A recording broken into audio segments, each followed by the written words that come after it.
horizon as well too. Got a lot to talk about today as it is World Series time in baseball.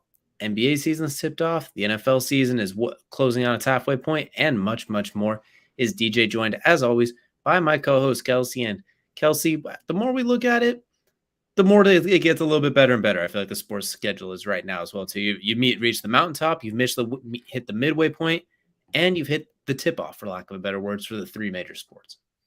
Yeah, I mean, really, it's kind of crazy. This is the point where for college football, you're in the home stretch. You're in the defining games for a lot of teams. You're in, this is where you either make or break your chances at a conference championship, let alone even a chance at the playoffs. So, well, you said playoffs already. Yeah, we're already at that point. And the World Series is coming around the corner, so it's always great. Actually, this day in World Series history, Pablo Sandoval in 2012 hit a three home run game. So, that's the excitement that you can expect in the World Series. And then also, hey, NBA basketball is just getting kicked off. That's always exciting. And you reach the halfway point, the make or break point for most NFL teams right before the trade deadline as well. And so there's a lot of fun things to be talked about. And it's it is probably one of the more exciting times of the sports world, just when everything going on. And then we're not even talking about hockey. We're not even talking about fisticuffs. We're not even talking about the fact the World Cup is just around the corner in a month. There's so many things happening in this month, getting ready for just to set off the sports world. It's so exciting. Absolutely, as well. The buyer seller market kicking in. You talked about all of it, and there's college basketball not too far off either as well too. We can go on and on and on and on, but today we're going to kind of center things and head things into the tip off as well to our opening segment as well. And for today's tip off segment, we're going to focus on probably the one that's about to wrap up, and that's going to go with the World Series. We're going to look at how we got here, and we're going to make our predictions for it. So in case you don't know, well, now you do know. We got the Astros taking on the Phillies in the World Series, and just what everyone predicted, right, as well, too. Maybe at least half of this makes sense, but I'm going to start looking at the AL. Shout out to the Astros because they technically did not lose a game this entire playoff run. Granted, they did have what should count as 2 games against the Mariners and one when that went to 20 innings, I believe it was, or 18, but still managed to get through all of it without a single defeat as well. So a wonderful run by the Astros. Then for the Phillies, do we want to say underdog? I think underdog is a safe term as well, too. It's a little cliche. It's a little overused, but definitely wasn't everybody's first bet to get there out of the NL. Yeah, I don't think that's anybody's bet really to get out of the NL other than the Phillies fans. I think we all expected really the Braves or the Padres or the Dodgers to make it out. I mean, we both picked somebody other than the Phillies to make it out of the out of this division. I mean, honestly, we didn't even have at one point in time, we didn't have the Phillies making it out of the wild card. I mean, it's surprising to see the Phillies in some degree, but then again, you look at that team, you look at that roster, and it's like, all right, yeah, you guys did your thing. Congratulations. It's about time that roster finally pays off. All that money you spent, it's about time it pays off. Nick Castellanos, obviously Bryce Harper with a huge home run there to send them to the World Series. Congratulations to him. The kid that's been literally mentioned since he was 13 by major media, and he was literally mentioned because of the quote unquote unlikely success or reaching for unlikely success as a young adult. Is it when is too early to be reaching for success? And here he is, 13 he's first mentioned, 19 he makes his big league debut, wins all sorts of awards in between 19 and now 30 when he gets his first World Series debut. I mean, look, this is big for somebody like Bryce Harper, and then you look at the rest of this team. I mean, everybody on this team is well deserving in their own right of a trip to the World Series. So yeah, the Phillies did what the unexpected. I guess they say Astros doing us all a favor, beating the Yankees, which I think I don't think anybody's sad about except for Yankees fans, and even Yankees fans could be like, yeah, we reaped what we sowed after this offseason. I mean, really this whole season from day one, other than Aaron Judge support, they've been ridiculing their own team the entire way. So, I don't know. I think at this point, Astros doing what they're doing what we all expected them to do. Phillies doing the unexpected. Seems to just kind of sum up both teams pretty well. I'm kind of glad you mentioned that because the Yankees, I don't want to say they were public enemy number one throughout the playoffs, but they definitely did make it hard to root for as well. So you go back to their series in the DS, going 5 games with the Guardians, and then in that game 5, basically asking to delay it because of rain. When there was a little bit of a baby sprinkle as well too, and then it ends up being blue skies 99% of the time, and then that ends up giving you a little bit of, do I want to say pitching leeway or you 100% got yeah, you 100% got an advantage with that situation. I still blame Francona for not playing Shane Bieber, but I digress on that one as well. But you pull that one, and then against the Astros, you not only don't win a game, but you literally blame the fact that there's not a dome in one of the games because of the wind. Except Aaron Judge. Shout out to Aaron Judge. He's the only one that said, I just hit it wrong. Everybody else was like, well, if we would have had this or we would have had that, we would have had this, we would have had our baby Mickey Mouse ballpark, we would have hit dingers. We would have had our short porch right field, My favorite part of this whole thing with the Yankees, by the way, Aaron Boone, when they're down 3-0 in the series, he sent around tape of the Yankees blowing their 3-0 advantage to the Red Sox back in the day. And then why are you sending footage of your own team losing a 3-0? Why don't you choose the one where you guys beat the Red Sox when they were up 3-0? Why not choose that one, Boone, when you were the one that hit the home run that made a difference? I never understand why you send a video to your team of your own team's history of losing when you're trying to win a game. And on top of it, too, you called David Ortiz to give your team the pep talk and be the extra motivation. The most Red Sox ever, basically, David Ortiz. They literally sent a rescue plane to help him when he had that incident a few years ago when it was a life or death situation. The Red Sox literally went out of their way to save his life. That's as Red Sox as he is. And that's who you get to try and help you if you're down 3-0 to the Yankees. Very, what's the word I'm looking for? Dumb. Very, very dumb. Very dumb. Dumb is the best way to describe it. Yeah, let's just put it this way. Joe Torre would have never had that happen. And I'm not the biggest Joe Torre stan in the world, but I will say that he would have never in a million years had that happen. He would have been like, hey, what great Yankee can I call on to come give my team a pep talk? What great Yankee can I call on? Oh, I don't know. There's a pantheon of them you could choose from that are still alive, by the way, that can probably still live in the New York area, that could easily take a nice little jaunt over to the stadium and be like, hey, guys, stop sucking. We're the Yankees. We have 27 world titles to our names. $290 million payroll. Yeah, anything along those lines. But no, they didn't do it. And you know what? Again, as much as we made fun of the Astros for their cheating scandal and whatever, Trastros, whatever you want to call them, I think they get a positive check mark in this one. You beat the Yankees. Not only did you beat them, but you beat the crap out of them. You 4-0'd them, swept them, got them out of the house, celebrated with your broom and your Budweiser in the locker room. Congratulations to them for that. And look, I'm going to keep saying it, man. This Astros team is a very interesting art of Moneyball mixed with proper spending. They go out and get proper free agents, but they played. I mean, they started through the draft, all of Moneyball, and draft unwanted players, and then next thing you know, they're picking up quality free agents in certain positions like Justin Verlander. And it's this is the perfect example of how you build a team from the top of the bottom up for the Astros. And then, for the Phillies, it's just kind of the new age Yankees in a lot of ways. Let's just throw a bunch of money at players and see what we can do. It works. I do want to point out one thing you mentioned as well to the Astros, kind of feeling like they're doing it the right way. And on top of that, they're doing this after bouncing back after losing the World Series last year as well, too. There's always that talk about you lose the championship one year, it's really hard to get back the next year just because it's just that little bit of a hangover, a little bit of that bouncing back feeling as well. They came back and were the best team in the AL pretty comfortably, I'd say, too. I mean, I know records might be a little bit closer here and there, but I think we all kind of knew if they matched up with the Yankees, they're beating the Yankees. I think we all felt pretty comfortable with that for the most part as well, too. And really, most of the AL there wasn't too many AL threats. They came back and they handled that pretty comfortably, and they're going into the World Series as hot as any team I can remember in recent memory, honestly, as well, too. I mean, I'm going to count that Seattle that you played 2 games. So really, you beat Seattle 3-0 and as well as beating 4-0. 4-0, excuse me. I'm still counting that one as 2 games. That's what I'm saying. So you come in on an 8-0 run, basically. And I think you kind of said it. They're fresh, they're healthy, they're deep, they're very dangerous to go against. But Philly, you mentioned it earlier. I'm going to go back to finally playing up to their potential, not just Bryce Harper, the former LeBron James of baseball, as he was called, but the entire team as well, too. From the pitching lineups, they have they're not quite as deep as the Astros, I think, but those players, those high-level marquee players have really played up to the potential you had laid out for them as well, too. And I think you remember the Giants when how they in football, they just randomly get to like the Super Bowl and beat the Patriots, even though it made no sense really, but they'd still get on a run and do Yeah. it. This kind of reminds me in a similar way of that as well, too, where they just got hot at the right time. They ran through some clearly better teams.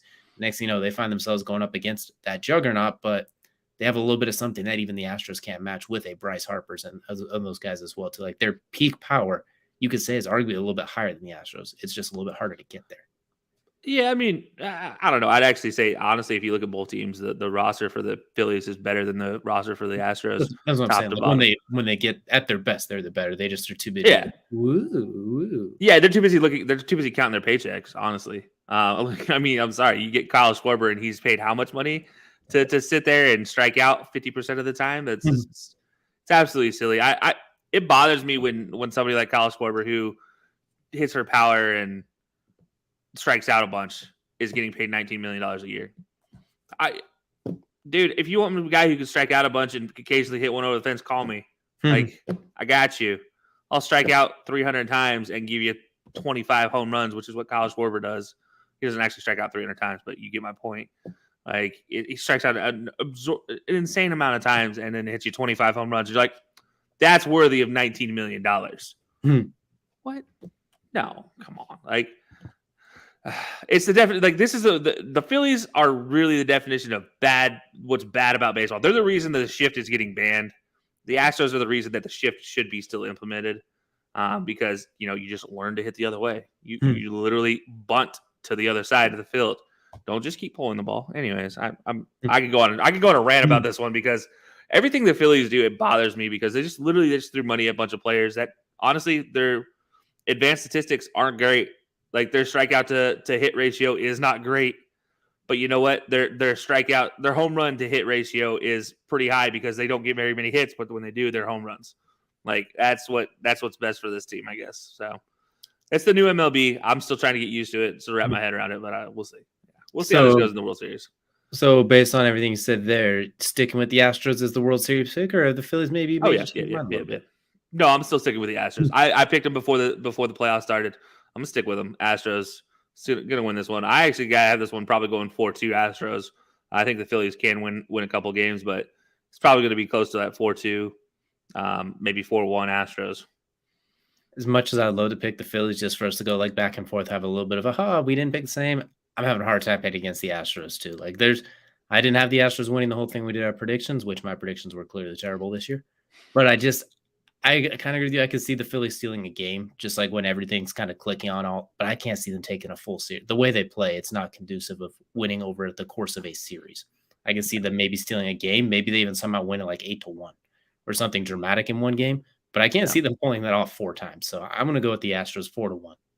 It's the boomer bust, literally. Like you either hit home runs and your bats start working immediately, or you get off to a slow start and you have to hope for a random home run burst in the middle of a game. Like this is the problem with the Phillies lineup, is they're always going to struggle because they don't have any really high on base percentage guys. They have high OPS guys, high on base plus slugging because of the slugging side of things, but not because of the on base percentage. It's going to be interesting to see. But yeah, so we're both going Phillies. I guess I'm not. We're both going Astros. Sorry. So I guess I'm not really surprised. I'll say the Phillies will take one, and I think I'm going to even just my bold prediction, quote unquote, be they will win that game by the biggest margin of the series. It's like they will have the biggest win. Like they'll win that 8-1, where the Astros will win the other 4, like 4-2 or something like that, where I could see Philly just randomly get cooking. And the Astros really, really good at getting on base, really good at the small ball, quote unquote. I hate saying that because it's so goofy sounding, but you know what I mean? Like just playing fundamentally sound baseball. But I don't think if it gets into a firefight, the Phillies will be able to take one of the Astros like, well, we're up 3-1. They can have this one. We'll beat them next time. And then just slowly death by 1,000 paper cuts them eventually. They're too fundamentally sound. And there's something to say when you're literally, I'm giving them 8. I'm still giving them 2 wins for that one. So they're 8-0 on the season so far, or 7-0-1, because you'll say that half a game with the Mariners was a tie since you played them 2 full sets of 9 innings with them. So however you want to slice it, no one has beaten them this postseason. Yeah, no, it'll be interesting to see. I mean, I honestly, I'm glad the Astros are there for a lot of reasons. I mean, I still remember this team being a basement dweller for many years. So for me to see them kind of that new turn powerhouse, and then like the Phillies, obviously they're a historic franchise. Can't take anything away from that. But again, I hate it's the new MLB style of just throwing money at players, even though they don't quite deserve it. It's just always going to bother me. So we'll see how this goes for sure. Well, there's rumors that a few of those Yankee players we talked about earlier might not want to stay with the Yankees, and that there'll be people throwing money at them. So we'll see. They gave a projected roster for the Dodgers next year that includes Aaron Judge and Shohei Ohtani already, and I'm like, are you kidding me? No, like they already won 111 games. You're trying to get them to win 130 games, still bust in the DS again. Like, come on. If that happens, I will not watch a single game next year as well, too. I will simply keep track. I will simply look at the ticker at that point, but I will not watch if they end up with Shohei Ohtani and Aaron Judge on top of it. I will refuse. I will boycott. Absolutely crazy. Anyway, we could go off on these. We can go off and unfortunately speak those into existence, but we're going to do our best to avoid that altogether. And we're going to go ahead and wrap up the World Series talk here as well, too. We're going to head over to our main event now. Our main event, of course, is brought to you by our good friends over at Manscaped as well, too. The premier company for men's grooming and hygiene products. Use the code HILOSPORTS at checkout. Get yourself 20% off as well, too. It is holiday season. It is time for some birthday gifts and some Christmas gifts coming up, as well as around the corner. And you know what, Kelcey? We have a few products here that they were nice enough to send us. We wanted to give ourselves a little shout out to as well. I'll go ahead and start off with the first one they sent me. This is this little toy here. Give it a little buzz. This is the weed whacker they sent as well, too. So it's not just all men's grooming for downstairs as well. They include things that you can use elsewhere. This one used for nose hairs and ear hair as well, too. If you're like me that likes to grow a little bit of facial hair, especially in this mustache area right by your nose, you can see sometimes you get a little bit of stray hairs coming down as well, too. Can't always see them, but if you get up close especially if you're with that special somebody, you got that really, really long, almost Rapunzel looking nose here that can be quite repulsive. A quick buzz, clip, and suddenly you're clean and ready to go as well, too. So I would highly recommend that, as well as several other products that don't just include your pair downstairs as well. So it's not just that, they have a little bit of something for everybody. Now, Kelcey, speaking of the pair down there, you got a little something for them that you think can help out, especially the big guys out there. Yeah, look, big guys. Let me list you on a little something. It's called the Crop Preserver. See this little thing on top? It's talking about how it is cologne based.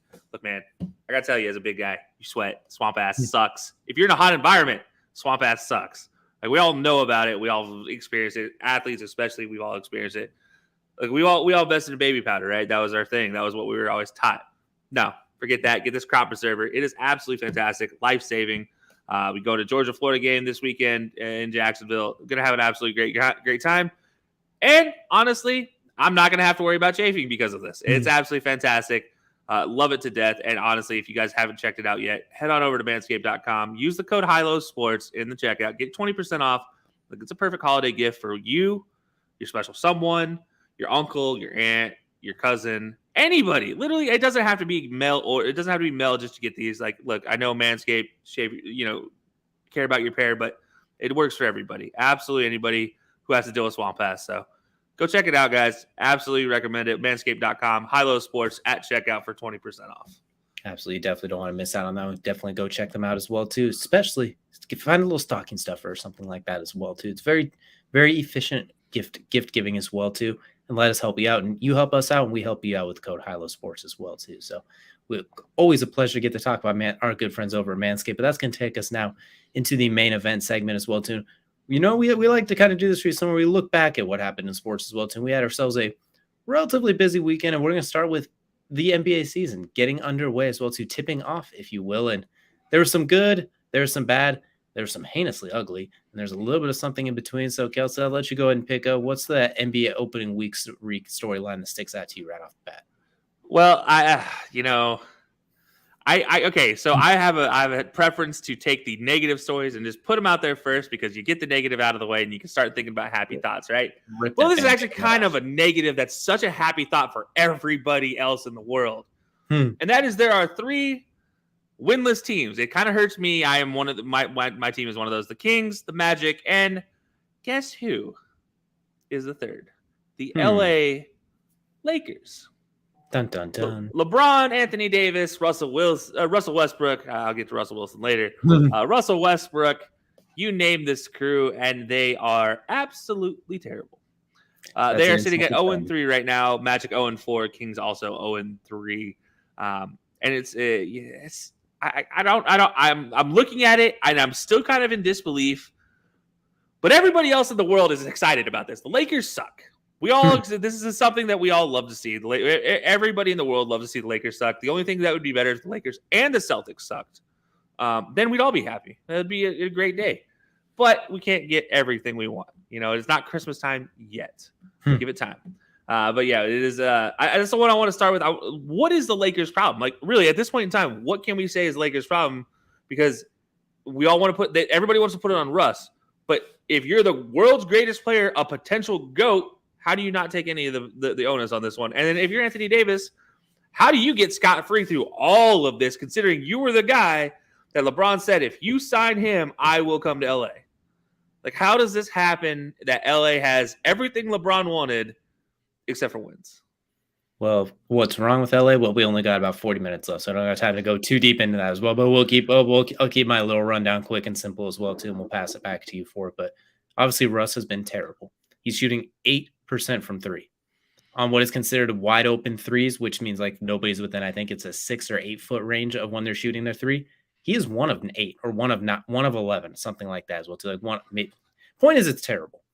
Mid-range shots, what he used to be actually really good as sprinting, then just randomly pulling up almost with full momentum. He can't even hit that now. We saw that at the end of the Portland game, shooting it 2 for 1 situation when you have the lead. You shot it 25 seconds going for the 2 for 1. So terrible shot selection. Still plays hard, but he plays reckless is the problem. Doesn't control the ball, and now he's pressing twice as hard. All the good things about Russ have mitigated while the bad things have exponentially increased. Anthony Davis is statistically the last couple of years the worst jump shooter in the NBA right now. He just from those outside jump shots where it's cool that you can make them, but it's not your game really. We know you used to be a guard until you suddenly just grew. But you need to be playing in that mid-range elbow extended in, take people off the dribble, jab step, dribble, pop up, something like that. You don't need to be shooting threes. You don't need to be putting work on the perimeter. LeBron, like you mentioned, potential GOAT candidate, one of the greatest we've ever seen. Right now, he's taking up terrible shots as well, too. He is not out of the scot-free. Some of those threes he's just chucking up. He looks completely unmotivated, and like he is just like, you know what, I'll just get my points. I'll get to Kareem's record, and we'll go from there.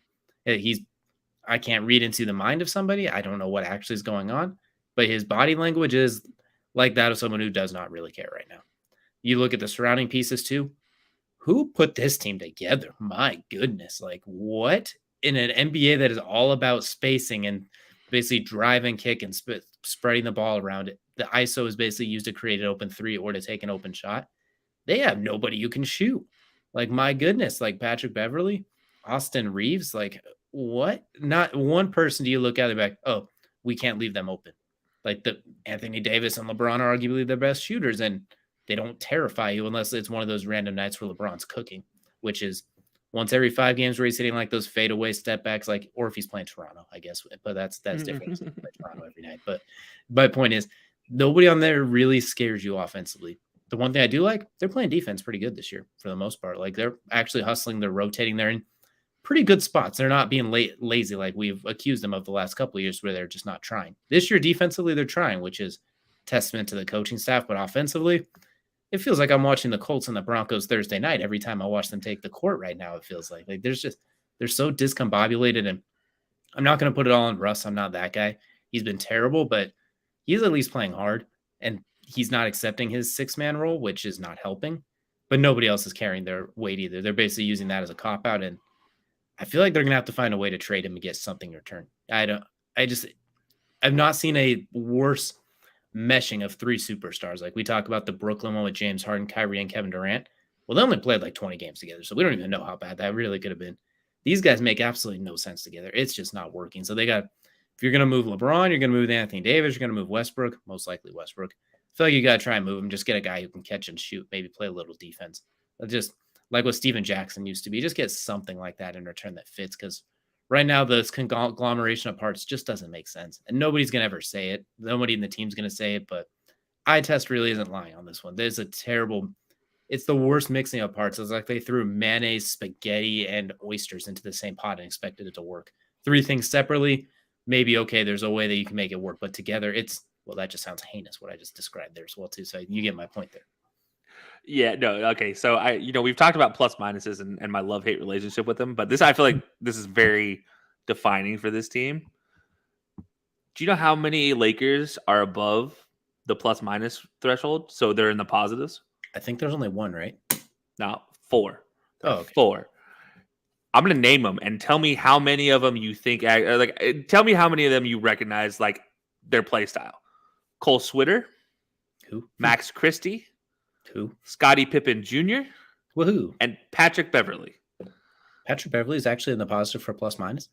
3. He's at a 3. They're all at a 3, a 3.0. League average is about 6 if for a positive. So yeah, 3.0. These guys are still below the league average, but they're the only positives on the team. Now it gets worse. Kendrick Nunn is absolutely horrid this season. At a minus 14.7. I can't describe how bad that is for a player. For their season total for a plus minus to be an average at minus 14.7. LeBron, minus 3. Anthony Davis, minus 4.3. Russell Westbrook, minus 5.3. So to your point, he's the worst of the big 3. But not by much. It has not been by much. And how Anthony Davis is getting through scot-free on this, I'll never understand. To your point about defense, yeah, they actually do look fantastic defensively. They have 4 guys above 2 steals a game, which is really good right now. But again, you look at this and it is awful. And to your point about who put this together, the fact that the only guys that are positive, the only name you recognize is Patrick Beverley, who plays 12 minutes a game, I believe, 29 minutes a game, but gives you 5 points in a game. Like, that's not good. A guy that plays 29 minutes gives you 5 points a game, and he's the only one in the positive. That is not good. Bruce Bowen gave you at least double digits, and he was a defensive stalwart. Like I need points. I need points from somewhere, anywhere at this point in time for this Lakers team, and if they want to get back in this. And to your point, I don't know who they trade. Can you trade Westbrook for anything? Does anybody want Westbrook at this point in time? Not for that contract. And then so maybe you trade Anthony Davis, but who can pay Anthony Davis? Where's Anthony Davis going to go that he's not just going to come back to the Lakers the next season? Okay, what about LeBron? You can trade LeBron. Where are you going to trade LeBron though? Who wants to take that contract on? And you can't even trade him till January anyway because he just re-signed too. Yeah. So you look at this team and you're just like, what can you trade? Draft picks? You don't have very many of those left either. Not till 27, and they're refusing to trade those ones too. So yeah, because that's when Bronny comes out. So yeah, it's this team has been. We joked about it before in LeBron's career, and I respect the hell out of LeBron's career. I respect what he did on the court. But the one thing it always gets involved in that always corrupts the team is that front office moves, and somehow here we are again, yet another team where it's all focused on what LeBron wants, and it's failing again. You get the coach LeBron wants, failing. Get the players LeBron wants, it's failing. You trade for the players LeBron wants, it's failing, and you have no draft capital. At this point in time, I don't know why anybody listens to LeBron at this point in time, and it's like he's trying to prove he can do it and he can lead a front office before he's done playing. And that's never been a good thing for any player. Hell, MJ couldn't even do it after he left the court. So, yeah. So, all that being said, we won't make this a full Lakers segment, but last I know it's so glorious, and yet at the same time so flabbergasting that they're so bad. The last thing we'll touch on this one is: do you think they make the playoffs? And I think they do figure it out. Get to the play-in tournament. I do think they figure it out and they get the play-in tournament, but I don't know if they make it through the play-in tournament again. I'll be honest. I'll say they get through the play-in tournament, but it's a quick. It's going to be tough, and some things are definitely going to have to change as well too. And they all know that. I'm not the coach, but I like Ham. I think he's a quality coach. He has them playing defensively, playing hard. He was unfortunately, instead of getting a chance to build a little bit of a structure with like Lincoln Logs, they gave him a house of cards in the middle of a hurricane and said, make this happen. So he's got a lot going against him right now, but I do think he's a high quality coach. The other one I want to point out too, looking at these opening few games so far as well, to another team I kind of want to take a look at is how about the Phoenix Suns coming out looking pretty strong as well too, 3-1 I believe on there as well too, including a blowout of the Warriors. We kind of talked about it in our predictions thing. We expect them to be good, especially probably in that mid-season mark as well too. Is kind of what we were thinking because we expected maybe some of that off-season turmoil might carry off in the beginning. DeAndre Ayton in that situation, the owner situation with Sarver. Then mid-season, but kind of right around after that subsides, then Chris Paul, before he starts to wear down, they hit like a run. Then the back end, we see the Suns do what the Suns do. But they've come out of the gates firing, and they look, honestly, they're not missing a beat right now, minus DeAndre Ayton. He's the only one who seems like he has his moments, but it feels like there are some times where he's just not. You could tell he's like, do I really want to be here right now after what happened last year? I'm still going to play. I'm still going to do what I can. I'm not going to let people down, but I'm just imagining they probably should have tried to sign and trade him. But the Suns, despite all of that, they might be in the contention for that number 1 or number 2 seed yet again as well, too. Devin Booker's taking his game up even that next level as well. Yeah, look, I love what the Suns are doing. I think like on the court, it's actually fantastic to see that they're able to kind of put aside all the other stuff and keep playing. I do worry about DeAndre Ayton though. That is still a worry for me because you can't go a whole season. Hell, you couldn't even go the playoffs without that guy not performing. And when he didn't perform, you lost games. So I do worry about the DeAndre Ayton aspect of things. But yeah, I think everything else they're doing is working for now. But we'll have to wait and see with this team. And you know, it's funny. Their only loss, by the way, comes to an undefeated team, one of 2 undefeated teams, a team that is getting disrespected, by the way, by ESPN's power rankings. And that's the Portland Trailblazers. If you guys haven't checked out the Portland Trailblazers, they beat the Nuggets and the Suns, and the Nuggets and the Suns are both ranked higher than them on the power rankings by ESPN, and the most recent one that came out just today. But by the way, Dame, 2 40-point games, just quietly, no big deal. Jeremy Grant looking fantastic. Anthony looking great. Who would have thought the Trailblazers of all teams 4-0 right now? It'd be great. Imagine if they made a move for DeAndre Ayton as well to pull him in to give them a little more force in that front line. Because you mentioned Dame Lillard, he's back, he's healthy. He's still Dame timing. Simon, obviously, Jeremy Grant was a better addition than I thought it would be. I thought he'd be a good player that can get. He's still an easy 20 point a night type of player. But he actually fits in really smooth and seamlessly too, which is a pleasant surprise fit. I thought they'd just be like 2 guys that can get buckets but don't really translate to winning. But they got something. They got something. It's early. It's very, very early. But it is early. If they keep this going closer to the trade deadline when teams are starting to sell a little bit, maybe the Blazers like, you know what? We're sitting as the 4 seed right now, hypothetically. Hey, let's throw in some draft picks and maybe something here. And DeAndre Ayton, come on down and play with a team that's not going to, a coach that's not going to basically poop on you right after game 7, or maybe someone along those lines. Maybe another team is trying to sell, get some draft picks, or they're just falling apart. They're tanking, whatever it might be. Maybe the Blazers end up being buyers by the midseason mark, as opposed to maybe sellers that a lot of people probably anticipate them being. Yeah, no, I mean, that's a good point. Maybe you even see a use of Nurkic, DeAndre Ayton, plus, I mean, obviously picks going to Phoenix. And actually, I think that a move like that could be something that's beneficial for both teams, because Nurkic would fit in very well with what the Suns like to do, and DeAndre Ayton would fit in very well with Dame. We already know that. Like, those two just seemed like they'd fit very well together with their play styles. We've seen Dame with big guys before, especially big guys who are athletic and more defensive focused. He does fantastic with them. So I think that could be something works out pretty well for the Blazers. And really, DeAndre wouldn't be like that 3.5 or 4th scorer as well, too, as far as guys that go chase buckets. So if he's having a rough night offensively, he's not going to get crapped on. It's like, all right, we'll just have to work a little more outside. Like, Dame's still going to be option 1. Jeremy Grant, I think, is going to be option number 2 scoring. And you still got Simon as well, too. So I think it allows DeAndre Ayton to kind of fit in as a 17 to 20 and 12 guy, as opposed to we want you to be 25 and 15.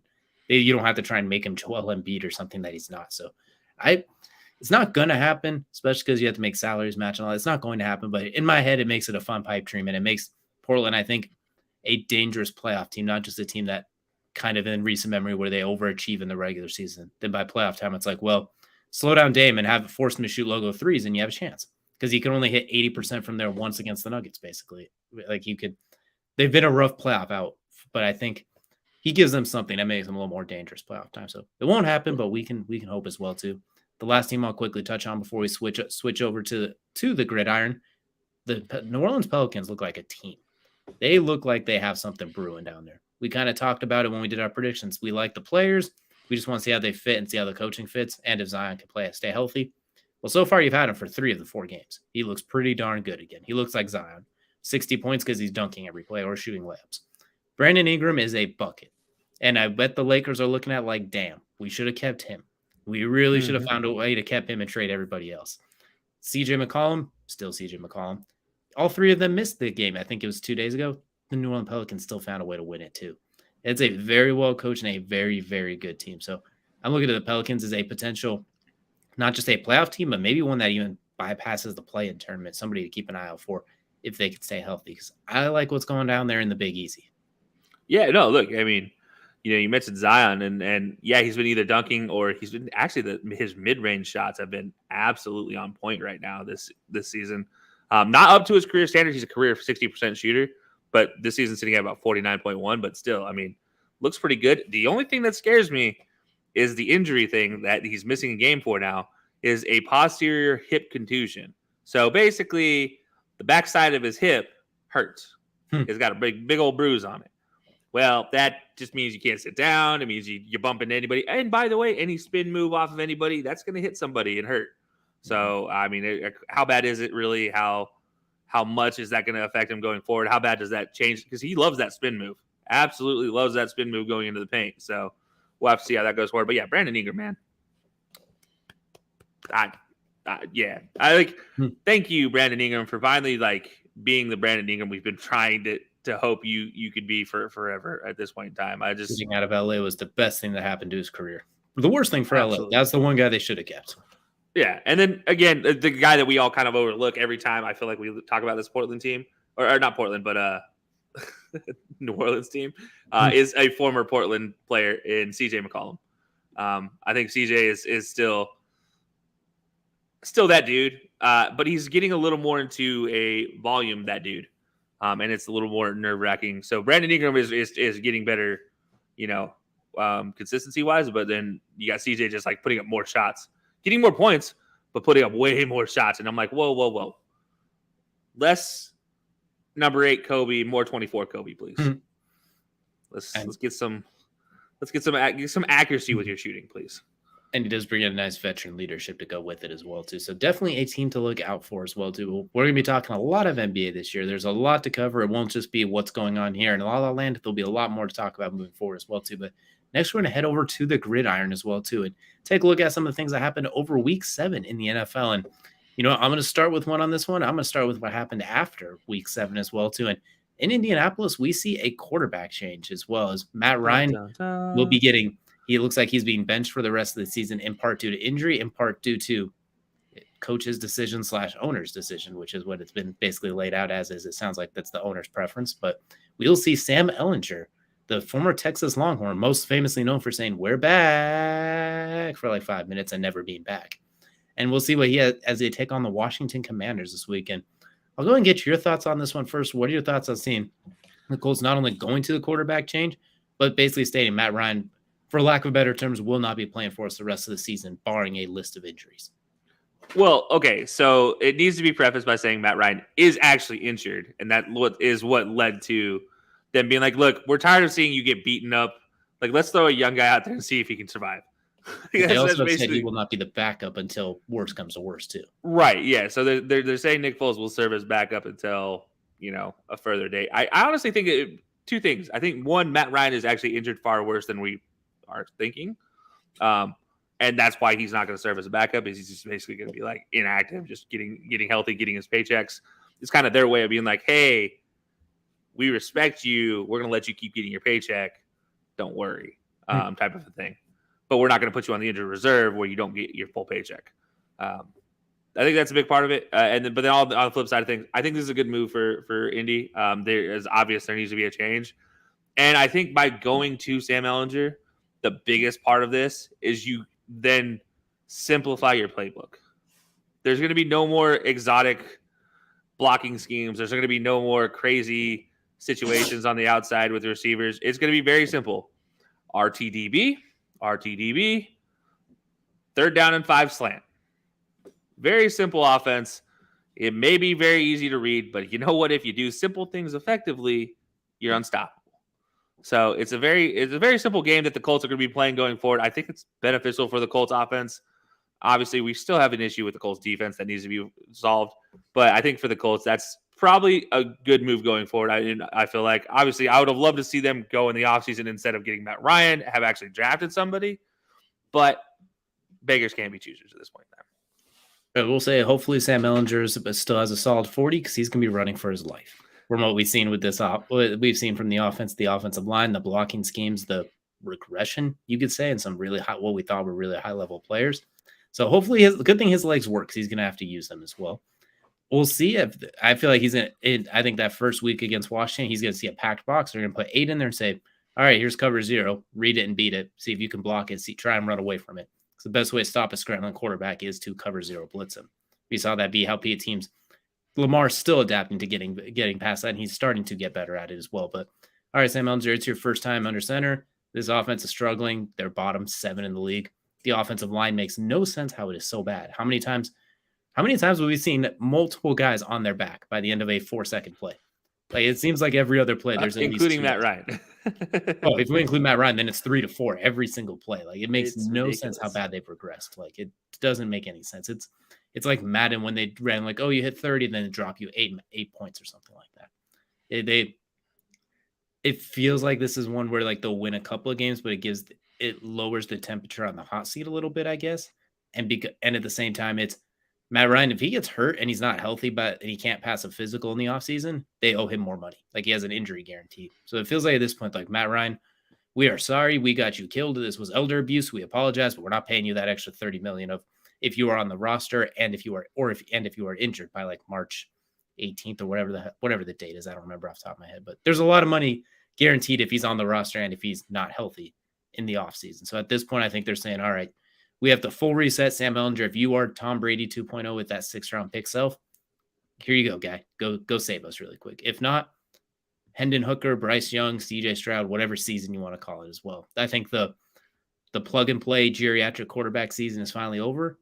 I think we'll see some major changes to that team as well, and I think this is just the beginning of it. I don't want to say the head coach is as good as gone, but he's probably as good as gone.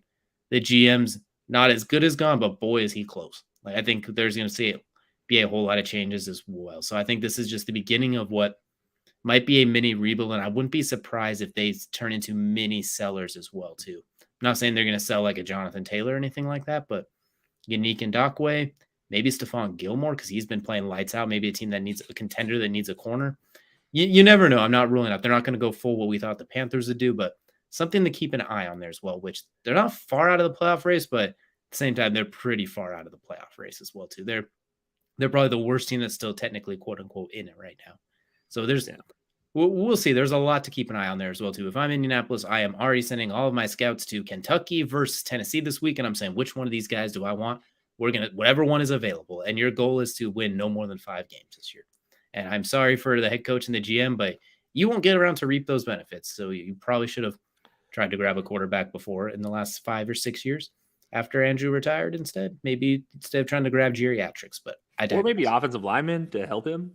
Yeah, they really never did that as well. You look at it as well, too. It's like, we got Quentin and Braden Smith. We're good. And Ryan Kelly. Well, they play like dog shit right now. For anyone who's watched them, they look terrible. I think Quentin Nelson's been on his back more time. He's been on his back more times in a single game this year than Zach Martin has holding penalties in his entire career.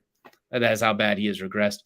And since Anthony Costanzo retired, they have not addressed left tackle. They got in a broken Eric Fisher coming off an Achilles and a turnstile. So there's a lot to redo there. They drafted such good players at such not important positions. Like if they were building a burrito, they got some high quality cheese and some top of the line lettuce, but they forgot the tortilla and the chicken or meat or whatever you want there. There's no left tackle. There's no edge rusher. They finally brought in a corner. There's rotating quarterbacks. But hey, you got a darn good guard and a great off-ball linebacker and a great nickel corner. That's struggled this year too. So yeah, set it on fire. We'll see what's next. Tennessee versus Kentucky. We're sending all of our scouts there. One of those quarterbacks is coming to Indy next year.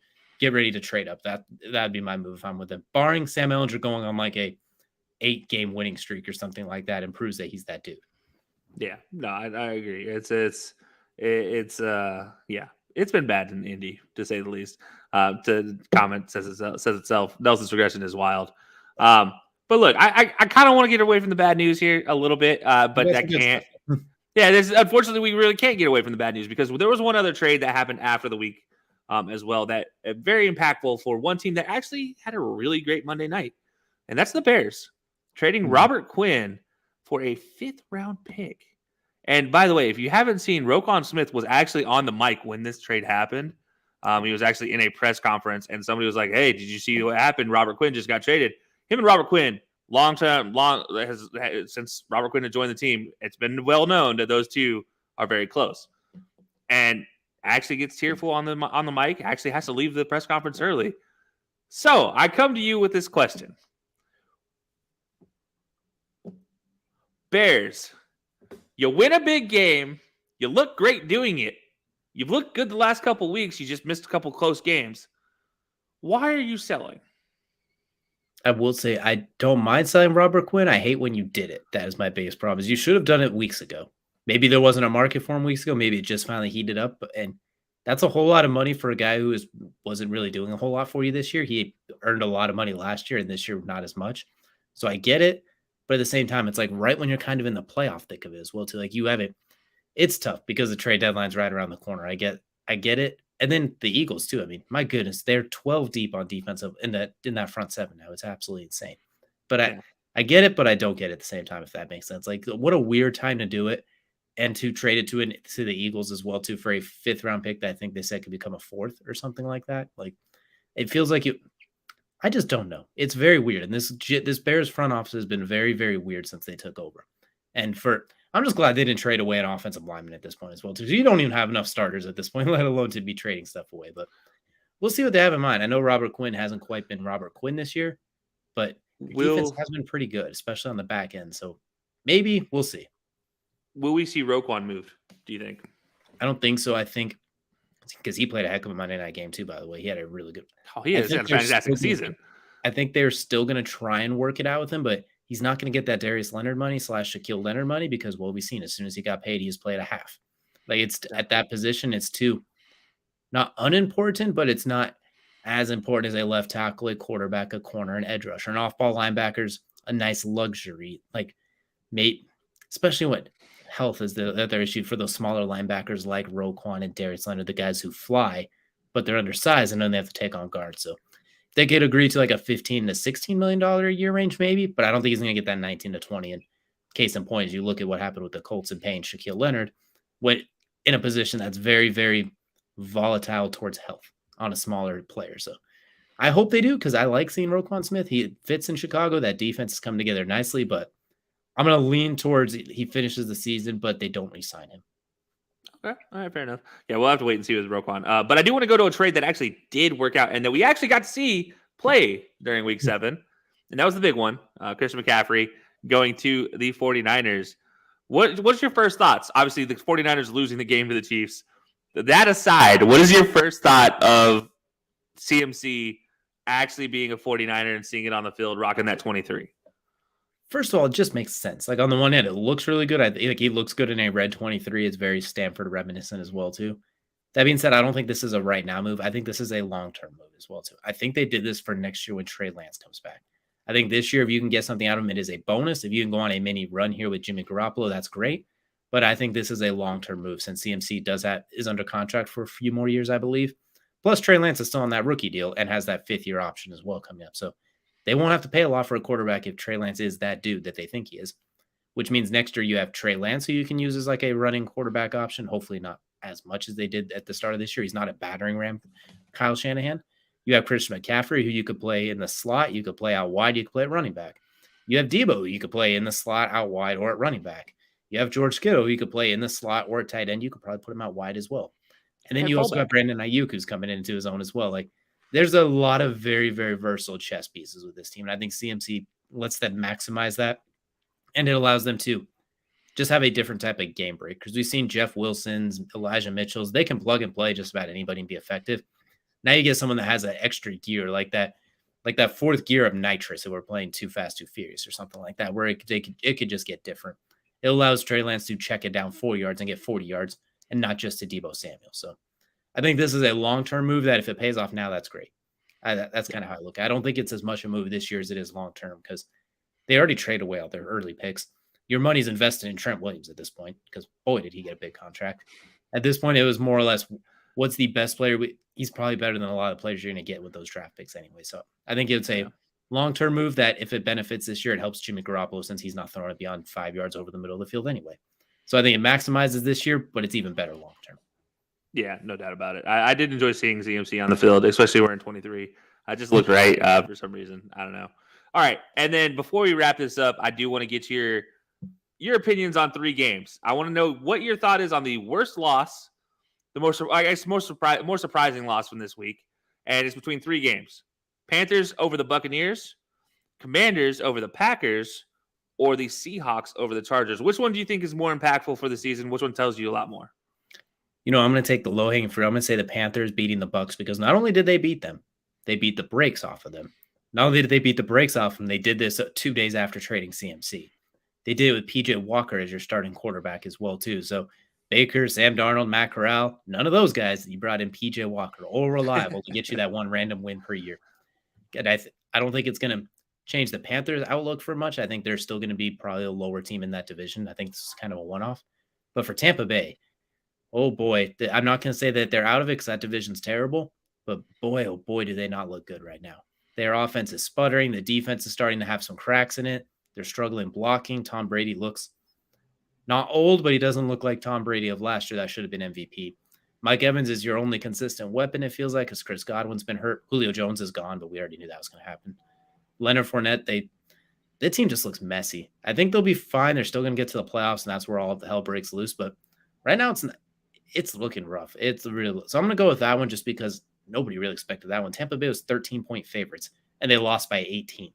Like that's how crazy it was. So I'm going to go with that one, but I'm curious what your thoughts are as well too between those 3. Which one stands out to you? I actually am going to the Packers, losing to the Commanders because this is coming off. This one is their 3rd straight loss, and this comes off Aaron Rodgers' comments about players who are making too many mistakes shouldn't be playing. Got to start cutting some reps, and maybe guys who aren't playing, giving them a chance. And then after the game, he said, and I quote on the Pat McAfee show, "Nobody has raised this issue with me, not my teammates, and not Matt," as in Matt LaFleur. I little bit off. I mean, this, and then okay, this all comes with the report, obviously talking about how he's, looks disengaged, how he's not interested, how he's the whole thing I said before about him being the new age Jay Cutler, and everybody laughed at me and said, "Ha ha ha! No, that's not possible. You're an idiot." Yeah, look at me now. He's the new age Jay Cutler, ladies and gentlemen, right here on display for us. This team should be a lot better than they are. This team should not be second in their division. This team should not be sitting under 500, and yet both things are true. They are 3-4 on a 3-game losing streak, tied with the Bears, and yet Bears fans are still freaking out. Bears fans, calm down. And the Vikings are leading the division at 5-1. Oh, and to make matters worse, they're only 500 at vaunted Lambeau Field. I'm sorry, but that's a big problem. Like, when I'm looking at this just across the board, I'm like, what is happening in Green Bay? And is Aaron Rodgers the solution long-term for this season? Because right now, if he keeps playing the way he is, I don't think so. I think there needs to be a change made, either Aaron or somewhere else. There needs to be a change made because this is getting kind of crazy in there. Like, I mean, this is not what you'd expect from a franchise like the Packers. Hear me out here, Green Bay. Go trade for somebody. If you knew this was going to happen with the young receivers. You knew it's kind of like LeBron doesn't play well with young players. Aaron Rodgers doesn't play well with young receivers as well too because of the play style. Go get Elijah Moore. Go get DJ Moore. Go throw some picks and throw something out there. Go trade one of your defensive players that's underproducing or something. Go trade something. Go get somebody like that. Go sign something has to happen. Go grab T.Y. Hilton. Like there are veteran players out there you could bring in that. You need to go 12 and out. They will go 12 and out. They understand how that is. Christian Watson, we both kind of agreed that was not the receiver we wanted them to take, especially after you use your first round picks on defense. Boy, Alec Pierce would sure look nice in Green Bay, don't you think? Boy, George Pickens, can you mention that menace in Lambeau Field right now? Like, geez, you would just look at, obviously you weren't going to get those top 3 or 4 guys because they all went so early. like Jamison Williams, Olave, Garrett Wilson, those guys. But there was a lot Well, of hell, you traded up to a point where you could have gotten two of those 3 guys. Oh, those guys were gone at like 10, 11, 12. They were still in the 20s. But oh, that's right. Yeah, sorry. Jahan Dotson went at like 15, 16, so he was kind of out of the mix. But like, yeah, out of all the guys you could have got, you grab the one guy that has a high up end but needs time to be developed, and you don't have time to develop. Like you grabbed his quarterback equivalent, like his team is. You grabbed the Trey Lance of the receivers in this case, and you got Romeo Doubs, who is nice, but he shouldn't be arguably your number 1 target at this point. Like this is kind of a coming home to roost as well too. At the same time, Aaron has to play better, not excusing it, and you can't be saying some of the things he is saying out loud. But at the same time, you kind of made your own bed with this one. You had to expect it at this point. Like, make some moves that make sense, and you might not have to worry about this. But I'm just imagining if they would have used those 2 first-round picks on receivers, George Pickens on one side, Alec Pierce on the other side, Romeo Doubs or Randall Cobb in the slot. Like, that is a menacing outside duo as well. Like, that's what we were talking about when we did the draft special. Like, here it is. It's receiver Quay Walker. Okay, well, Quay Walker's nice, but I don't know about that now. All right, here they go again. Wait, what? Like, their decisions were really wacky, and I think it's coming home to roost because that defense is underperforming badly too.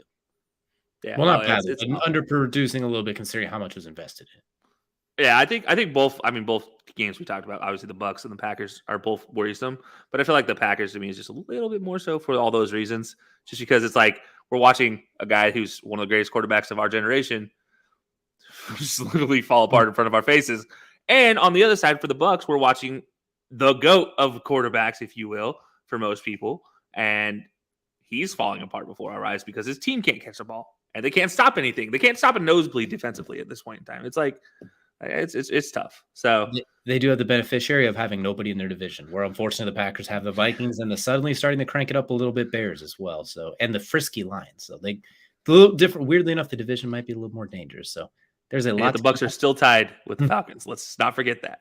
Never forget that as well, too. For those of you who did forget, don't you forget again. They're right there in the Saints. They've been struggling. The injury bug has been killing them, but they get healthy. You never know. They have looked good the couple of games they've been healthy. The problem is it was literally for 8 quarters, and it has not been that way since. But a lot to keep an eye out with those as well, too. There's a lot going on in Week 7 in the NFL, and I'm really curious in when we start talking about this in a couple of weeks after the trade deadline, how things have moved, too. We'll probably come back and look at this and be like, all right, Colts, full tank season, or we'll come back and be like, all right, Sam Ehlinger season, they're going for it all. Start trading, start buying instead of selling, and everything in between. Maybe Odell will have signed with the Packers by then. Definitely looking forward to seeing how these teams all shape themselves out moving forward. But that will go ahead and do it here for our main event as well, to a wonderful recap as well. College football, once you meant, I'll go and give a quick shout out to the Orange versus the Orange, and the Orange come out on top as Clemson avoids a huge upset over Syracuse as well. Again, you are very, very interested in as well. Yeah, very close game. Very almost pulled it off. Syracuse did. Almost so close as well to a very, very, very close one. Something to keep an eye on is DJU getting pulled in that game as well too. So we'll see how that affects it going throughout the rest of the season. But that will do it for our main event. That'll take us now into Kelcey's favorite part of every show, and that is crunch time. We do some quick rants, recaps, or rankings of something that is on our mind. And Kelcey, the title says it all. This is your segment. Take it away, my guy. All right, Russell Wilson. So if you guys hadn't seen his diet plan that came out today, he decides he has only one bowel movement a week now, which it provides extra padding for him to get hit big time on Sundays. Anyways, I digress. Russell Wilson continues with his just what is going on in your mind, Russell Wilson moments. Because you have that, you have him doing high knees going into London on the plane. DJ, help me out here. What is Russell Wilson like? What is happening in Russell? Are we seeing the Antonio Brown moment for Russell Wilson's career? I wouldn't go that far. Not quite that far, but he's a goofy dude. And unfortunately, it's fine and dandy when you're playing elite. You can kind of deal with some other goofiness. There was the same thing with Aaron Rodgers and his quirkiness and everything like that. Unfortunately, now you're not winning. You're playing terrible and you're hurt and the team's miserable. Now all that stuff is on full display as well. So there's some rough times in Denver. This might go down as the worst trade ever, and not in the way that we thought it was, the way it's going so far if this continues. Oh, and I cannot wait to put my first impressions of that trade on replay all season long after they blow this, and he's like 7 losses, 8 losses, and they finish one of the worst records in the NFL. I cannot wait for that moment. Absolutely. Well, that was definitely – he's a weird dude, but we won't spend too much time on that as well, too. But that will do it for the High Low Sports Podcast here today. We appreciate you all joining us. We will see you guys again